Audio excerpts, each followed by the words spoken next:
Hey, this is Andy with Rocket City Pinball. Today I'm going to walk you through installing the Ravencroft mod for Venom made by FlipMods. FlipMods has made this really awesome gate with lights and the building itself that go in the background on your Venom game.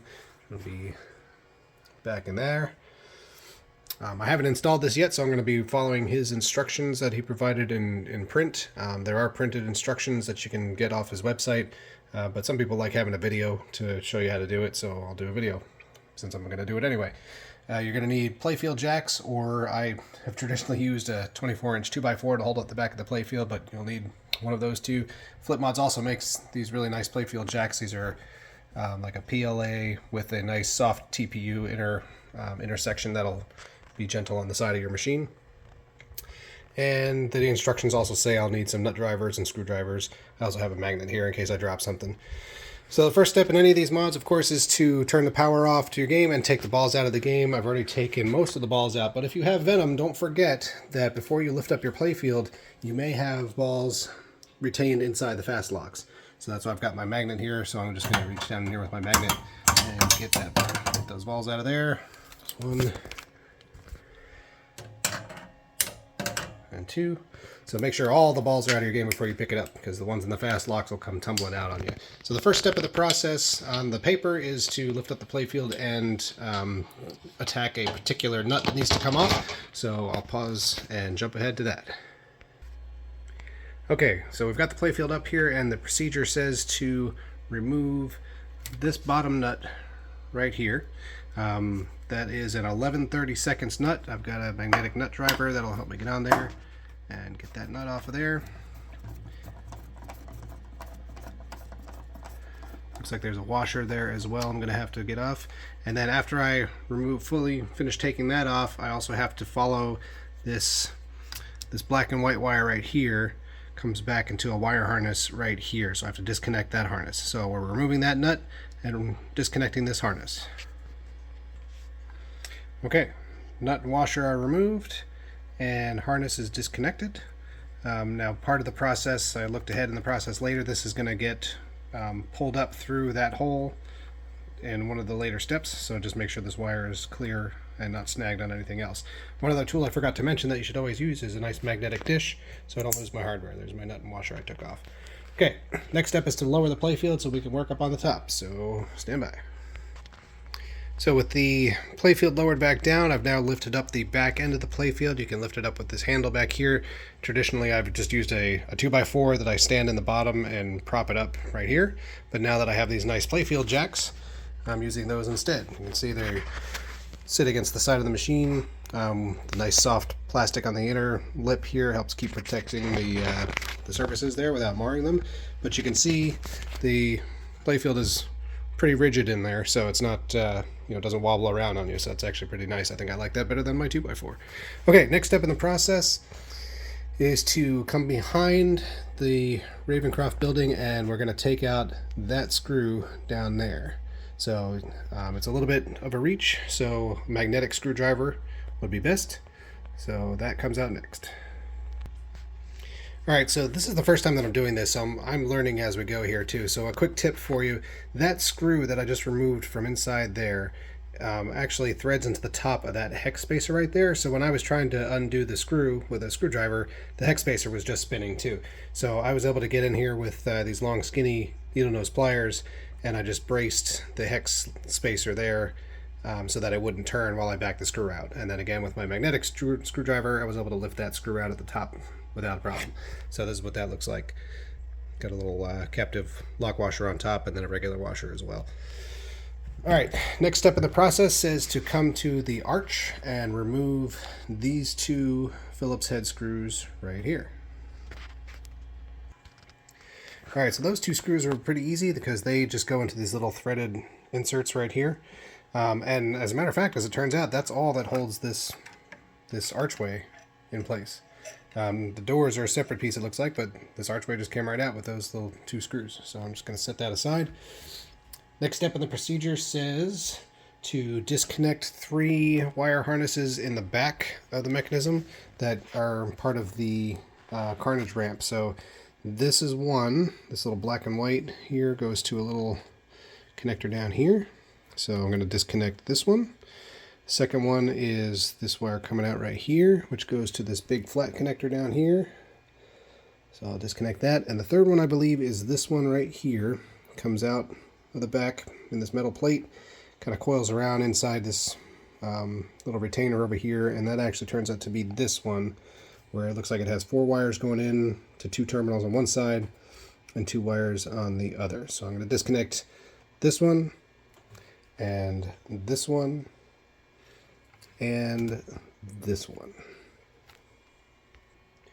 Okay, so with those harnesses disconnected, the next step in the procedure talks about the spring on the coil that controls the carnage ramp. So that's that one right there. If that spring, and when that plunger pulls up and down, that actually moves the tooth black section and the carnage ramp. Teeth? I don't know what to say. So that'll move this piece right here. In fact, let me reach around and pull on that spring. See, that's what moves the carnage ramp. So it says to just kind of tape that spring in place. So I'm just going to get a piece of blue painter's tape and tape right around it. I'm probably going to tape around this bracket right here, because that's the bracket that holds the coil with that spring on it. So let me do that.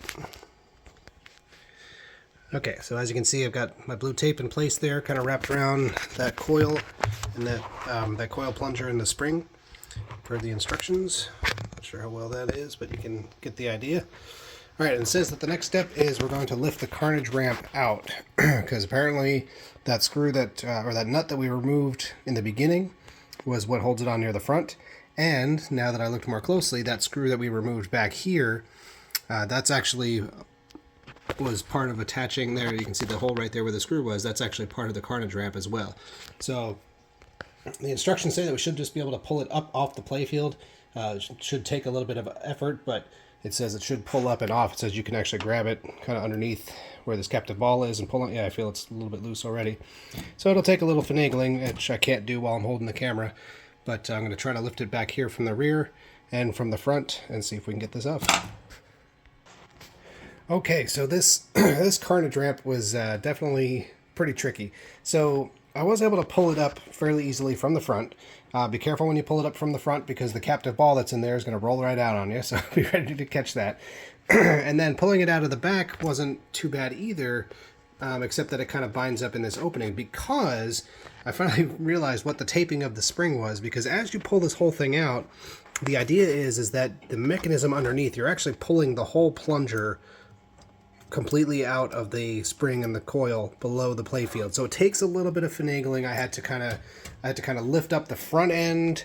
I had to kind of lift up the front end to be able to pull the back end forward through the house, which then gave me enough freedom to lift the back end back up, which could then pull the plunger coil straight up through that hole in the playfield. So that's why the taping of the spring is important, so you don't lose that spring, because you're actually pulling the plunger that the spring surrounds straight through the playfield. But now this whole thing is loose and has come out. So you see here I got the whole ramp like that. So that's the idea. This comes out all in one piece like so, and you got the harnesses in the back that came through, this harness in the front came through, and now we're going to go set this aside. Okay, so right now we're on the left side of this carnage ramp mechanism that we took out, and next step is to remove these two nuts to take this piece of the gate off. The instructions say that we're not going to reuse these two, so FlipMods went and just put those two back on, just so that, you know, there's not an exposed threads there. You know, as an engineer myself, I always get alarmed if I see threads that don't have something on them, so putting the nut back on will at least tell us that it's in place. So I'm going to take those off and take this gate off. Alright, so there you go. That particular gate is removed. And I put those two nuts back on just for safekeeping and for not being alarmed of threads with missing hardware. Now we're going to flip it over. So instructions next say to remove these 3 nuts, and there are also 2 spacers underneath those 2 that we're going to take off for now, so that we can remove this piece. Now there's notes in the instructions about possibly not reinstalling these 2 spacers. There should be a spacer with my kit to replace them with. So I'll start by taking the stuff off, and then we'll do reassembly after that. Okay, now that I got these 3 nuts off, they're all 1/4 inch, by the way, 1/4 inch nuts. But now that I have all 3 of them off, the spacer situation makes a little more sense. So when you remove this little board here, so this spacer here is going to stay where it is. You're going to reuse that one. This spacer is actually 2 separate spacers stacked on top of each other. So you're going to take both of those off as you take this the whole gate off, and you are not going to reuse these 2 spacers. You're going to use the spacers the one spacer that FlipMods provides with the kit. So don't reuse these 2 spacers, replace it with FlipMods. Okay, so now I've got the gate removed from this side, and you can see I reinstalled the nut here. I reinstalled the nut with the FlipMods spacer, not the original 2 spacers, and then this location I installed the nut and the original spacer underneath. So that's complete. So the next step in the process is to remove the Ravencroft building from the playfield by removing these 2 screws, this one right here and this big one down here.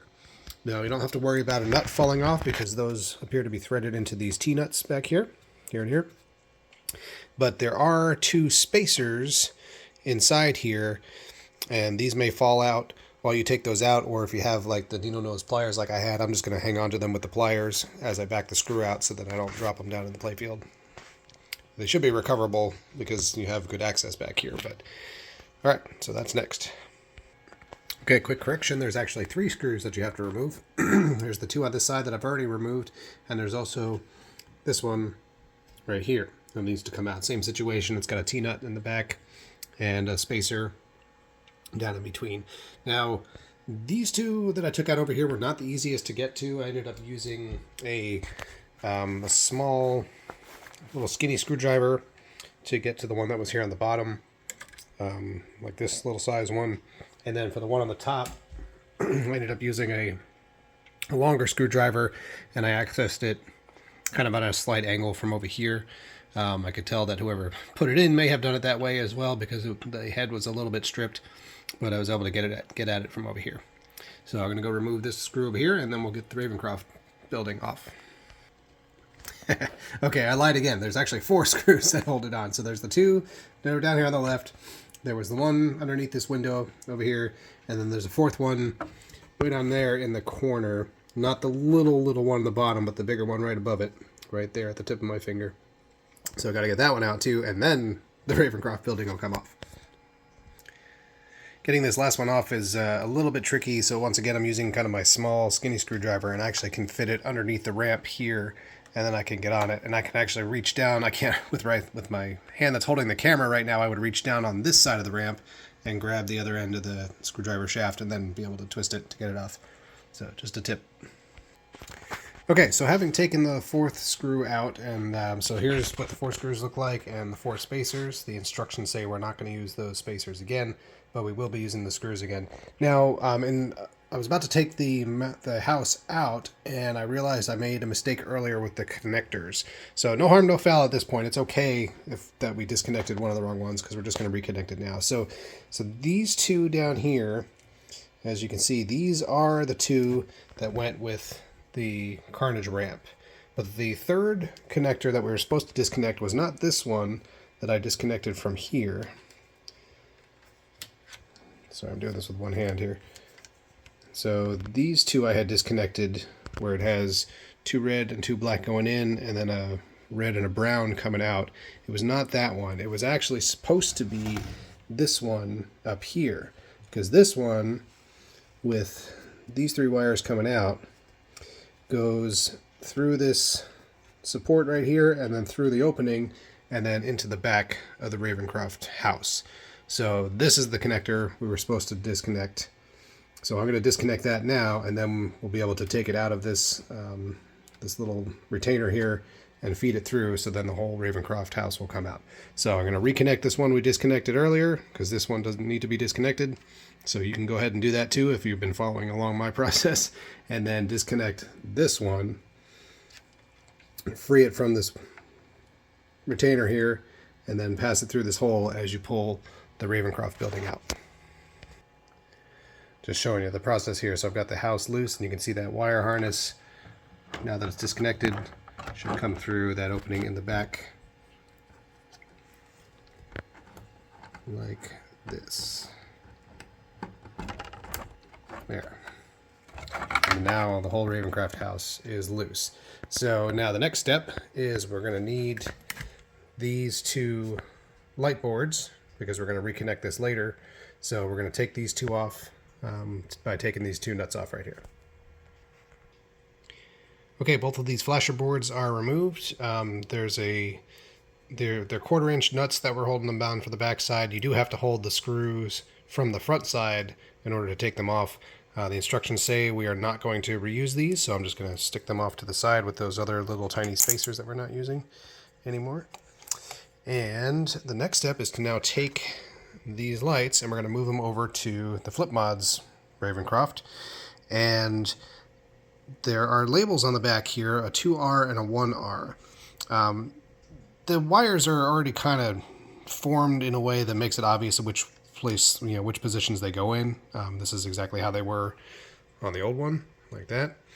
But just in case there's any confusion, the labeling here, the 2R stands for the the flasher board that has 2 red wires on it. That's the one on the left here in the image. And the 1R is for the flasher board that has 1 red wire. So good identification system there. So now I'm going to go and attach these 2 boards at this location using those nuts that have been provided. Okay, so obviously the idea here is, you've got those red windows on the building, and so you want to position the little flasher boards so that the LED, which is right about behind where that little gold strip is, you want to position the LED so that it's behind the windows, so that when it flashes through the windows. Okay, so next step is to get the long black screws that you had. Remember, we said we're not using these spacers anymore, and now you can see why, because FlipMods already basically modeled in and printed the spacers in place on here, so that's why we don't need the original ones. So it says that the next step is to take the long screws, feed them through the front so that they pass through these spacers, and then we're going to go to set this back in place inside the game. But as we do that, of course, we're going to have to guide this wire harness back through that hole right there on the back wall to reconnect it. Okay, so there's actually 3 sets of wires that need to be run here. So there's the original wires for the flasher boards, and that's going to go through that opening right there, like we showed getting pulled out before.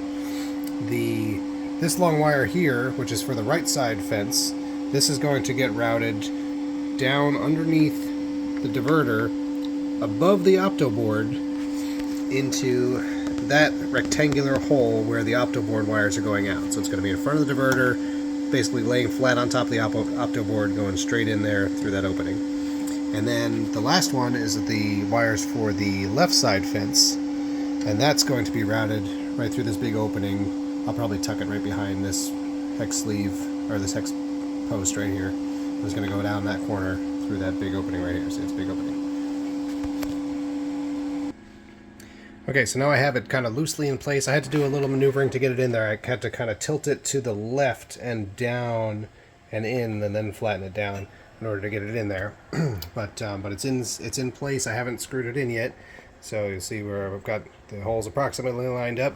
But just to confirm, so here's the left fence wiring coming through that opening. Here's the right fence wiring coming through that rectangular hole right there. And when you do run that wire, you make sure it stays above the opto. And then, of course, here's the wiring from the original wiring that came back through. So now I'm going to go ahead and screw in the screws to hold the Ravencroft building in place. This upper left location, I was able to use the long screwdriver to get it out initially, but getting it back in, that fence post is kind of in the way of the long screwdriver, so I'm using a neat little ratcheting screwdriver tool that I have. So you may need something similar to get this one screw in. Alright, for the other locations, I was able to use the same skinny small screwdriver underneath the ramp here to get to this one.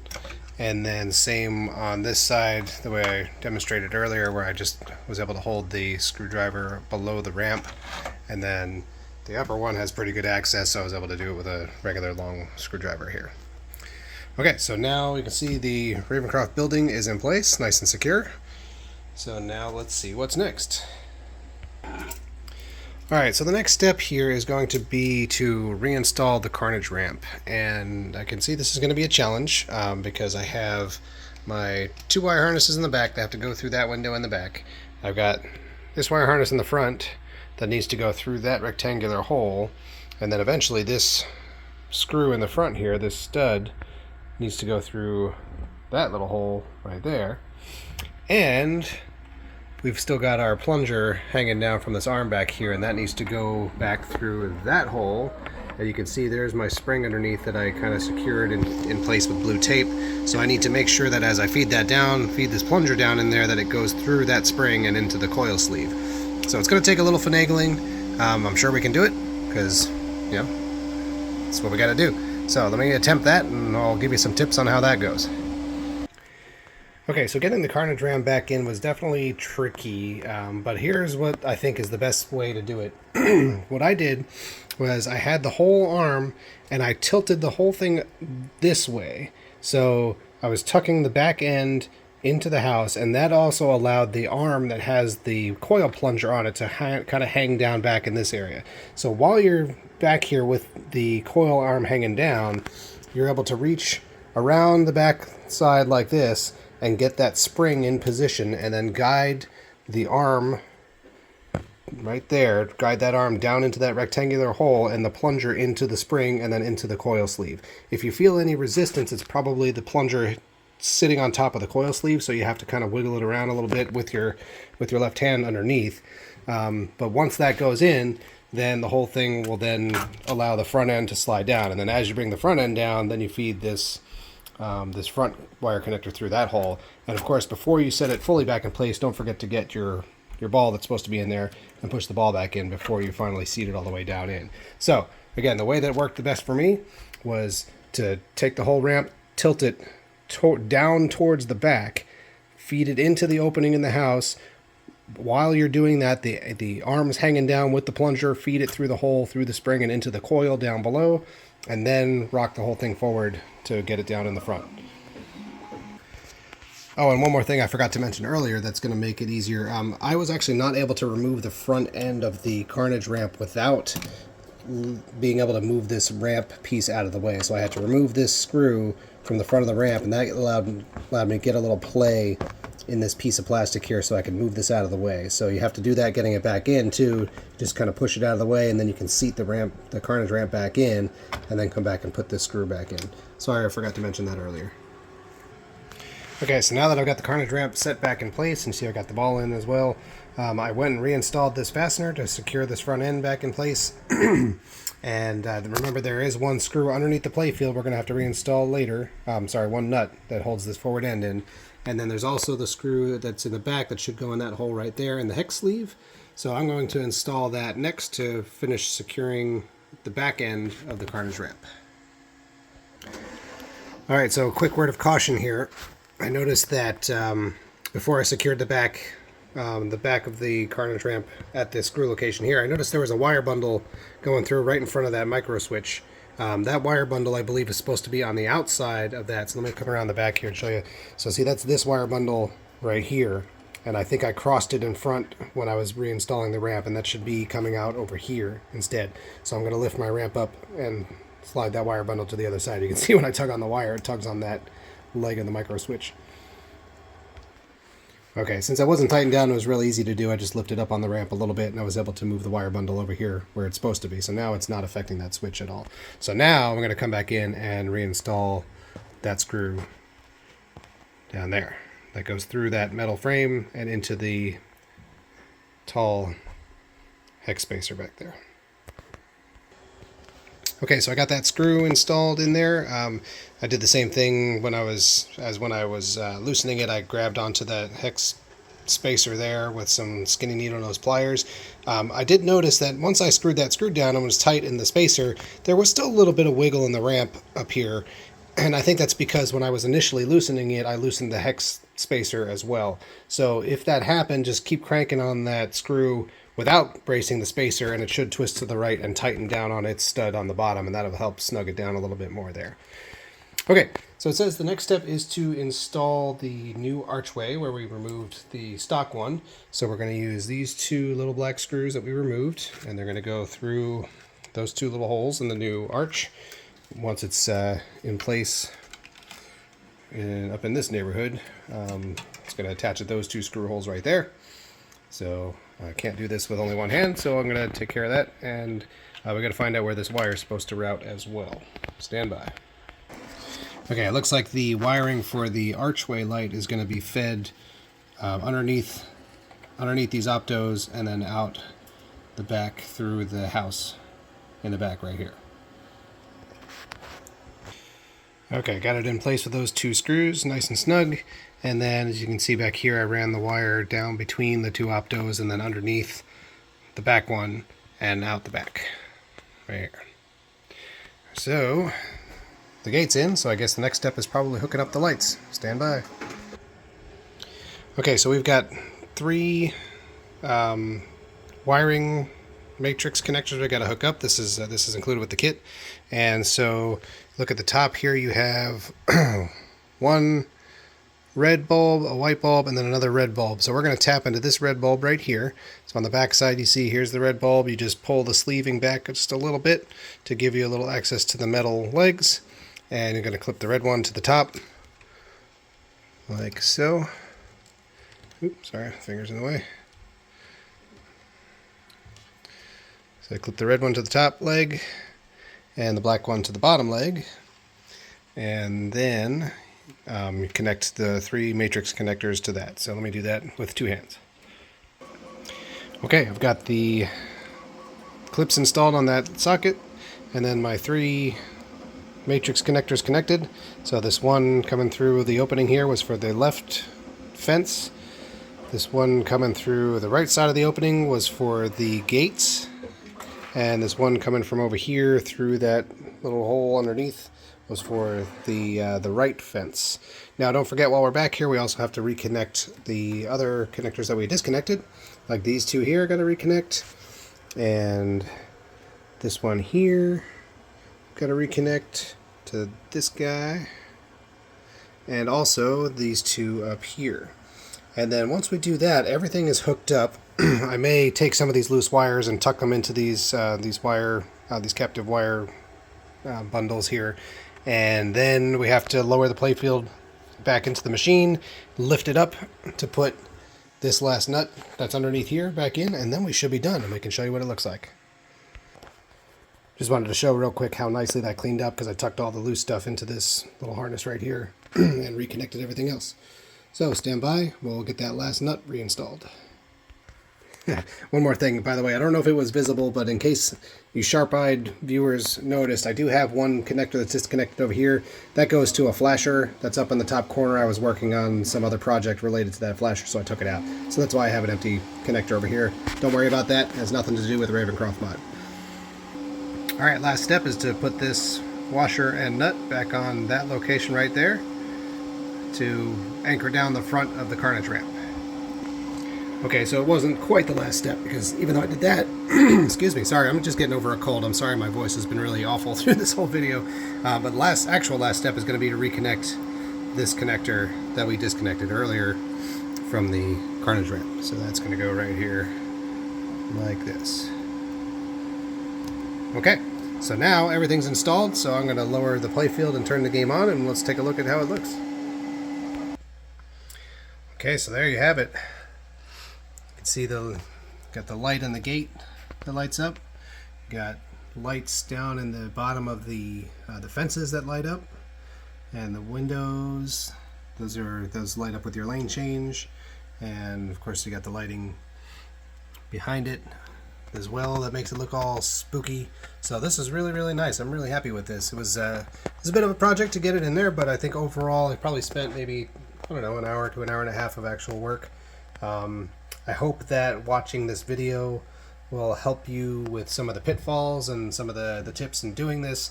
You know, again, the paper instructions are good, but sometimes people like a video, so I'm happy to help out FlipMods and do this. So again, this was my first time through this, so I'm sorry that I stumbled, but hopefully my stumbles will help you not stumble and do yours a little bit more easily. But this looks really great. Let's see if I can push Carnage back up in there. Get in there. So spooky. Very, very cool. Nice job, FlipMods. Looks great. While we're here, we've got FlipMods Bell Tower mod and the Rocket City Pinball FlipMods joint effort Rocket Flip Daily Bugle, and of course Rocket City Pinball's Symbiote flashers. So this game is looking really good. And there's your Ravencroft mod from FlipMods.